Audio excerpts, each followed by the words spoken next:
Elite Gopal, elite Gopal, হাসির সেরা ঠিকানা এলিট গোপাল।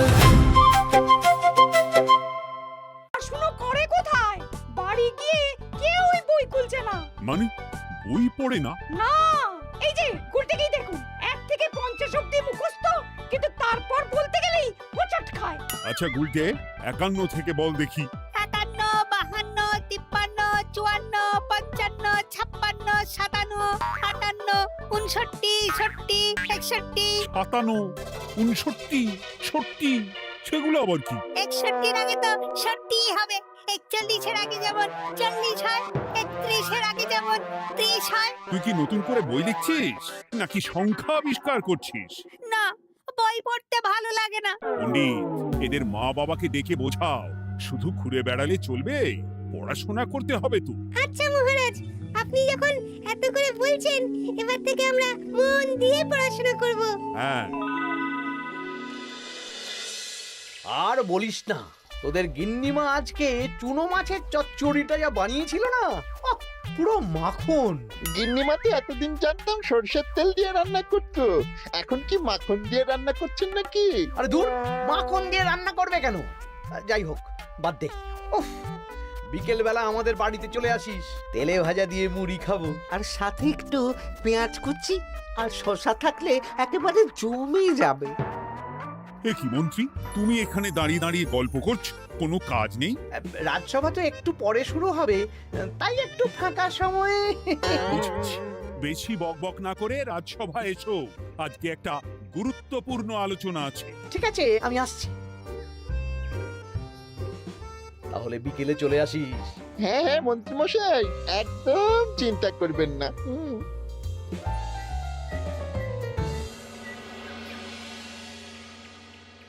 রাজ্যটা তো রসাতলে চলে যাচ্ছে, বাচ্চারা পড়াশুনো করছে না, বড়রা গল্প গুজব করে আড্ডা দিয়ে কাটাচ্ছে।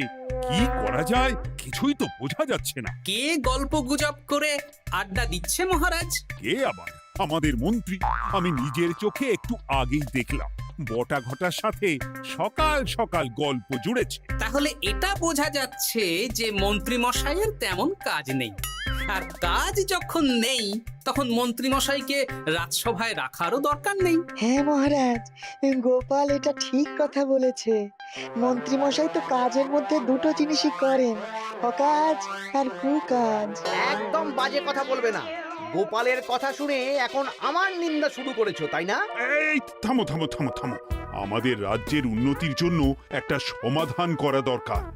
এই সময় নষ্ট করা বন্ধ করতে হবে।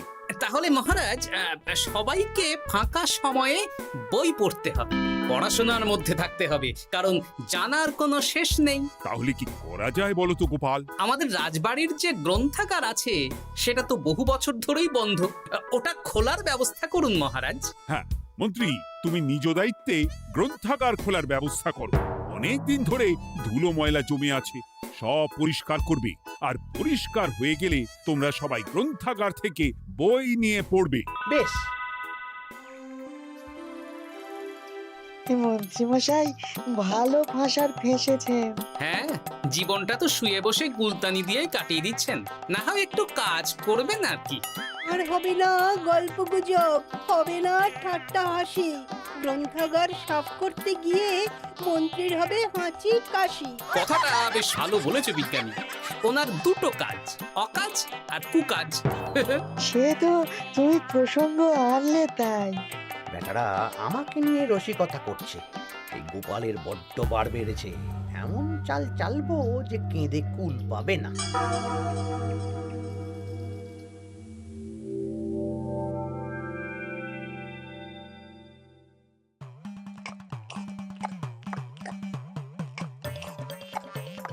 বেশ সুখে ছিলাম, কিন্তু হঠাৎ করে গোপাল আর মহারাজের সহ্য হলো না, চাপে পড়ে গেলাম। আমরা আপনাকে চাপমুক্ত করব, বলুন কি করতে হবে? আমি সব ভাবনা চিন্তা করে ফেলেছি, এখন তোদের আমার কথা মতন কাজ করতে হবে। আসতে পারি মন্ত্রী মশাই? হ্যাঁ, এসো এসো। ইনি তো চিত্রশিল্পী, এনাকে দিয়ে কি হবে?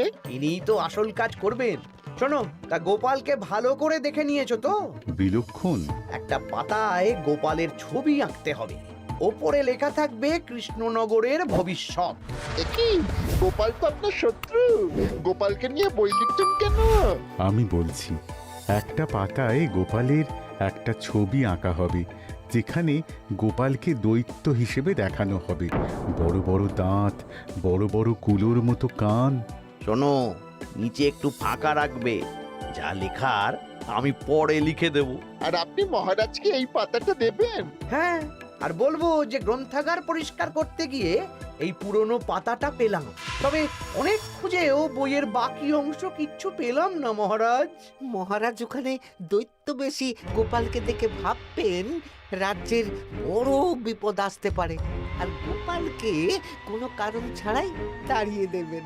একদম তাই। কিন্তু একটা সমস্যা আছে। আবার কি সমস্যা? পুরনো পাতা বোঝাবেন কি করে? ছবি আঁকা হয়ে গেলে পাতাটা দুদিন রোদে ফেলে রাখবো, তারপর পাতার ধারগুলো একটু আঁকা বাঁকা করে কেটে দেব, সাথে আগুনের হালকা তাপ দিলে সাদা পাতা খুব তাড়াতাড়ি পুরনো দেখাবে। এটা ঠিক বলেছেন। আচ্ছা চিত্রশিল্পী, তাড়াতাড়ি ছবি এঁকে ফেলো। আমি কালকে সকালেই দিয়ে দেব। বেশ বেশ। আর বটা ঘটা, তোদের কালকে থেকে একটু আমার সাথে হাতে হাতে কাজ করতে হবে। হ্যাঁ, সে আমরা আপনার সুখে দুঃখে পাশে থাকবো।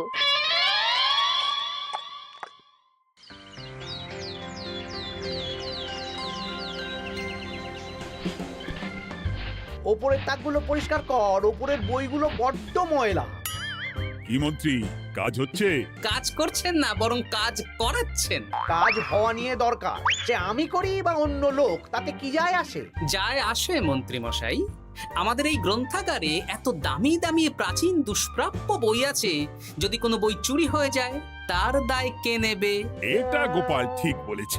আমি তো এখানেই আছি, বটা ঘটা সাহস আছে নাকি বই সরানোর? বেশ, তাহলেই ভালো।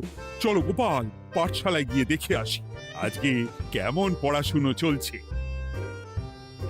গোপাল আমাদের ঘুরিয়ে চোর বললো মন্ত্রী মশাই, আর আপনি প্রতিবাদ করলেন না। প্রতিবাদ কি? গোপালকেই দুদিন পরে রাজ্য থেকে বার করে দেব।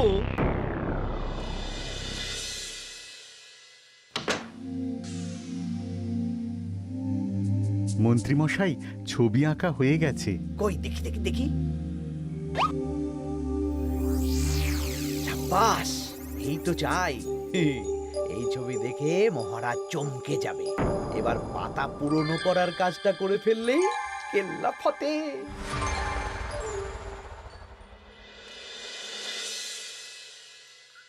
তা মন্ত্রী, গ্রন্থাগার পরিষ্কার করার কাজ শেষ? হ্যাঁ মহারাজ, তবে তবে কি? একটা পুরনো বইয়ের পাতা পেলাম। কি? এই এই দেখুন মহারাজ, আচ্ছা দেখি। অনেক পুরনো বইয়ের পাতা। একই মহারাজ, আপনি আমার দিকে তাকাচ্ছেন কেন? ওরে বাবারে, এই পাতায় কি লেখা আছে? পড়ছি, কৃষ্ণনগরে এক নবরূপী দৈত্য জন্ম নেবে, যার নামের আদ্য অক্ষর গ। সে শুরুতে লোকজনের উপকার করবে, কিন্তু তার বয়সকালে তার আসল রূপ ফিরে আসবে। ওই ব্যক্তি আসলে মানুষ নয়, সে এক দৈত্য। সে থাকলে কৃষ্ণনগরে নেমে আসবে সর্বনাশ। কৃষ্ণনগরের মানুষদের ধরে সে খাবে। তার আসল রূপের চিত্র প্রদর্শিত করা হলো। কই দেখি মহারাজ। দেখো, সত্যি তো, এই দৈত্যকে একদম গোপালের মতন দেখতে। মহারাজ, আমার মনে হয় যে গোপালকে এই রাজ্যে ঠাঁই দেওয়া একদম ঠিক হবে না। কোন দিন গোপাল মানুষ থেকে দৈত্য হয়ে আমাদের খেয়ে নেবে বলা তো যায় না। উল্টো পাল্টা কথা বলবেন না মন্ত্রী মশাই। ওই দেখুন মহারাজ, গোপাল কেমন রেগে উঠছে। এক্ষুনি দাঁত বেরোলে কিন্তু হিতে বিপরীত হয়ে যাবে। আরে কিসের হিতে বিপরীত? কই দেখি। দেখো দেখো, এ তো কোনো দুষ্প্রাপ্য বইয়ের পাতা, তাই মিথ্যে কথা লেখার সম্ভাবনা কম। বিশ্বাস করুন মহারাজ, আমি দৈত্য নই, আমাকে ফাঁসানো হচ্ছে। গোপালকে দূর করুন মহারাজ। কোনো অঘটন ঘটে গেলে কিন্তু আমাকে বলতে পারবেন না যে আমি আগে থেকে সাবধান করিনি। হ্যাঁ গোপাল, তুমি আর এই রাজ্যে থেকো না, আজ রাত্রেই চলে যাও। আমি জানি তো, মানুষ অবস্থায় অনেক উপকার করেছো বা করছো। কিন্তু দৈত্য হয়ে উঠলে তখন রাজ্যের মানুষকে কি জবাবদিহি করব বলো? বিশ্বাস করুন মহারাজ, আমি মানুষ। চুপ! এই কে আছো? গোপালকে ঘাট ধাক্কা দিয়ে বের করে দাও। যেন আজকের পর এই রাজ্যে আর না দেখি। মহারাজ এসব বিশ্বাস করলেন? মন্ত্রী মশাই জোর খাটালেন যে, কি আর করা যাবে। এখন যতদিন না কোনো উপায় হচ্ছে, এই রাজ্যের বাইরেই থাকতে হবে। তবে কি? একটা সন্দেহ হচ্ছে বুঝলে। আগের বছর যখন বেতন বেড়েছিল, রাজসভা থেকে একটা চিঠি দিয়েছে, সেটা আছে? হ্যাঁ, আছে তো। দাও তো, যাওয়ার পথে একটু বিজ্ঞানীর বাড়িতে যাব বুঝলে।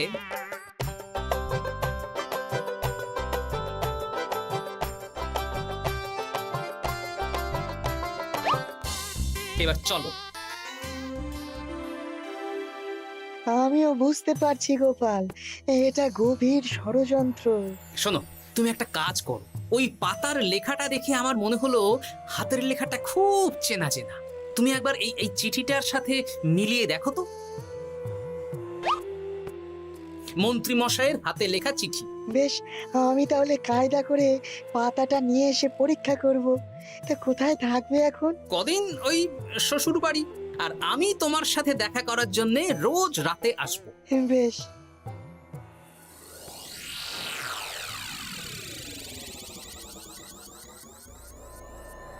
আসতে পারি মহারাজ? ও বিজ্ঞানী, এসো এসো এসো। বলছি মহারাজ, পাতাটা চাই, আজকে রাতের জন্য দেবেন? হ্যাঁ, নিয়ে যাও নিয়ে যাও। ওই পাতা দেখলেই আমার ভয় লাগছে।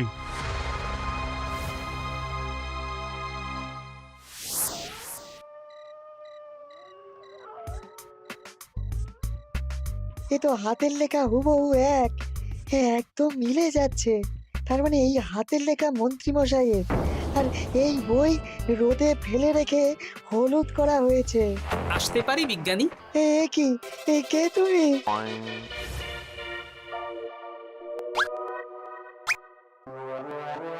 গিন্নির পুরনো শাড়ি পরে নারী সেজে এলাম, কেউ জানতে পারলেই বিপদ। এ কোনো বিপদ নেই, তোমাকে মন্ত্রী মশাই ফাঁসিয়েছেন। ওনারই হাতের লেখা, আর ওটা রোদে ফেলে আর উষ্ণ তাপে রেখে পাতা হলুদ করা হয়েছে। জানতাম এইরকমই কিছু একটা হবে। তাহলে কালকে সকালেই রাজসভায় সব খোলসা করে দিই। না না, তার আগে মন্ত্রী মশাইকে একটু নাচাবো। কিভাবে? আমি দৈত্য সাজবো আর মন্ত্রীকে ভয় দেখাবো। আগে বটাকে দেখাবো, তারপর ঘটাকে, শেষে মন্ত্রীকে। ভালো মজা হবে, আমি তোমার পাশে আছি। তাহলে তাহলে এখনই সাজগোজ করে ফেলি বুঝলে। তুমি একটা চাদর মুড়ি দিয়ে আমার সাথে বটা ঘটার বাড়িতে যাবে এখন। আচ্ছা।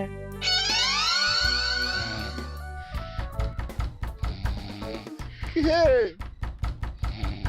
এক ঘরটা দেখ না।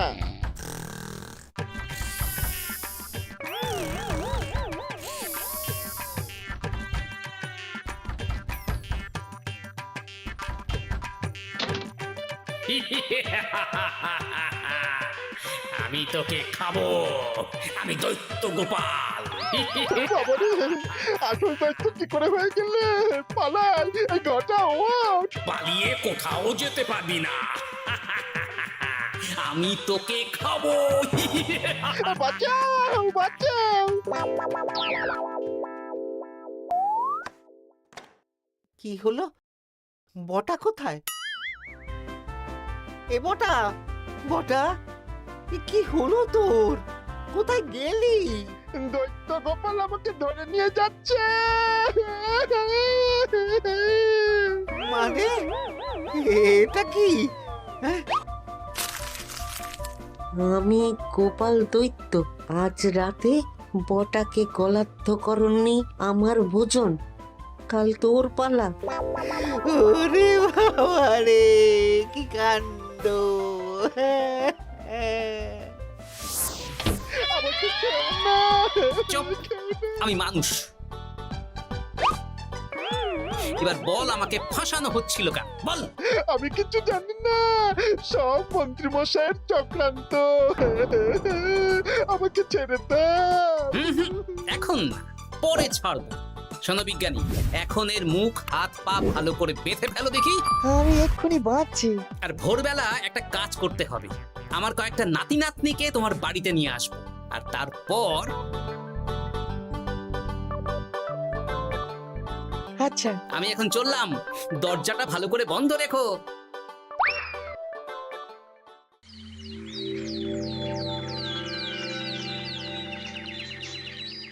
কি সব উল্টো পাল্টা বলছিস? সত্যি কালকে গোপালের দৈত্য এসেছিল। আরে গোপাল তো রাজ্য ছেড়ে চলে গেছে, আমি কড়া পাহারা বসিয়েছি। গোপাল এই রাজ্যে আর ঢুকতেই পারবে না। কিন্তু ওর দৈত্য এসেছিল।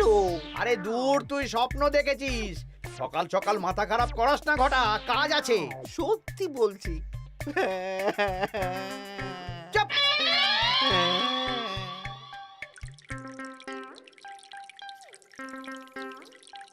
মহারাজ, আমি কানা ঘুষো খবর পেলাম বটাকে গোপাল দৈত্য কালকে রাতে তুলে নিয়ে গেছে।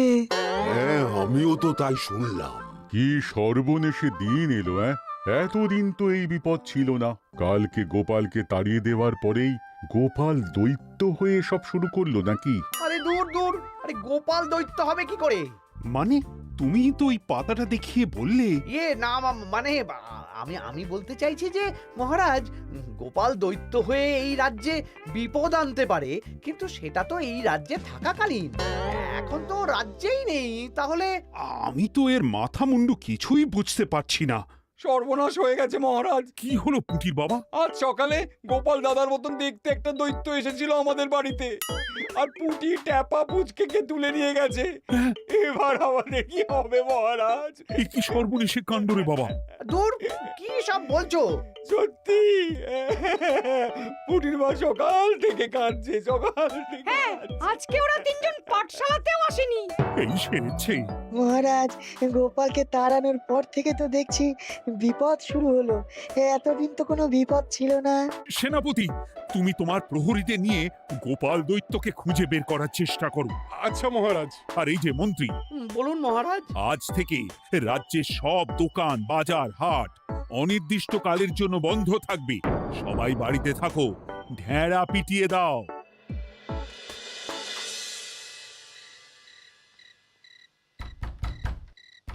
কে?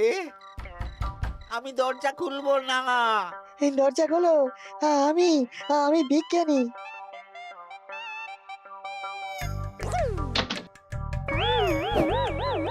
এবার আমি তোকে খাবো। আমাকে ছেড়ে দাও, আমাকে ছেড়ে দাও, ছেড়ে দাও, আমাকে আমাকে ছেড়ে দাও। ছেড়ে না, ছিঁড়ে খাবো।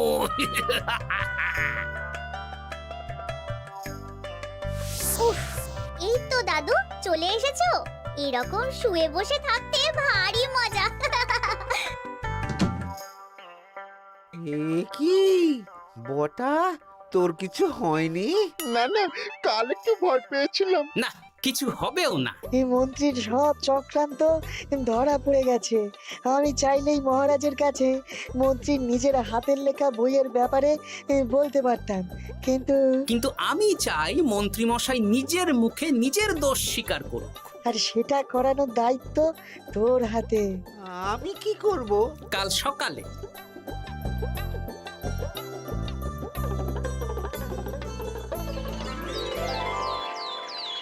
কালকে আবার ঘটাকে তুলে নিয়ে গেছে। ও সেনাপতি, তুমি কি করছো? আমি তো দেখতে পাইনি গোপালকে। দূর! মহারাজ, মহারাজ, কি ঘটা, কি অবস্থা তোর? অনেক কষ্টে পালিয়ে এসেছি।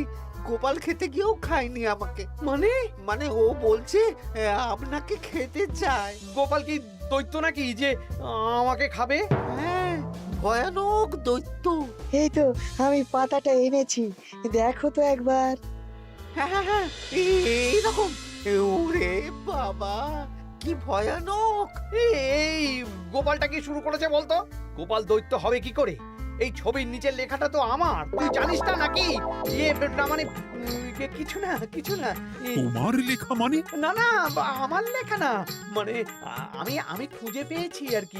আপনি সত্যি না বললে আমার কাছে কিছু প্রমাণও আছে মন্ত্রী মশাই, যে এই পাতার লেখাটা আপনার। হ্যাঁ, এটা মন্ত্রী মশাইয়ের লেখা, আমি সব জানি। এই তোকে বলতে বলেছি। না না না না না, এবার আমি বলবই।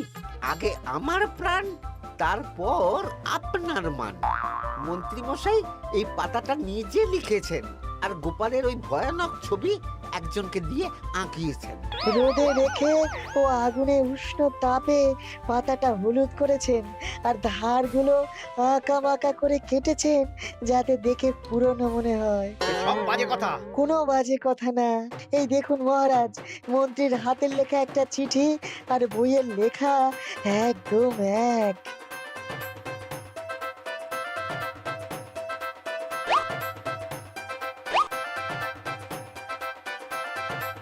এ কি মন্ত্রী? ইয়ে না মানে কিন্তু গোপাল যদি সত্যিই দৈত্য না হয়, তাহলে বাচ্চাগুলোকে আর বটাকে কে ধরে নিয়ে গেল? আমি ধরে নিয়ে গিয়েছিলাম। অনেক সময় সোজা আঙুলে ঘি না উঠলে আঙুল বাঁকাতে হয়, তাই এই ছোট্ট নাটক। সবাই সুস্থই আছে। এবার মন্ত্রীকে আমি মেরে অসুস্থ করে দেব। সুস্থ মানুষকে দৈত্য বানিয়ে দিলে, হ্যাঁ? হাসির রাজা, জ্ঞানের রাজা, রসিক রাজা।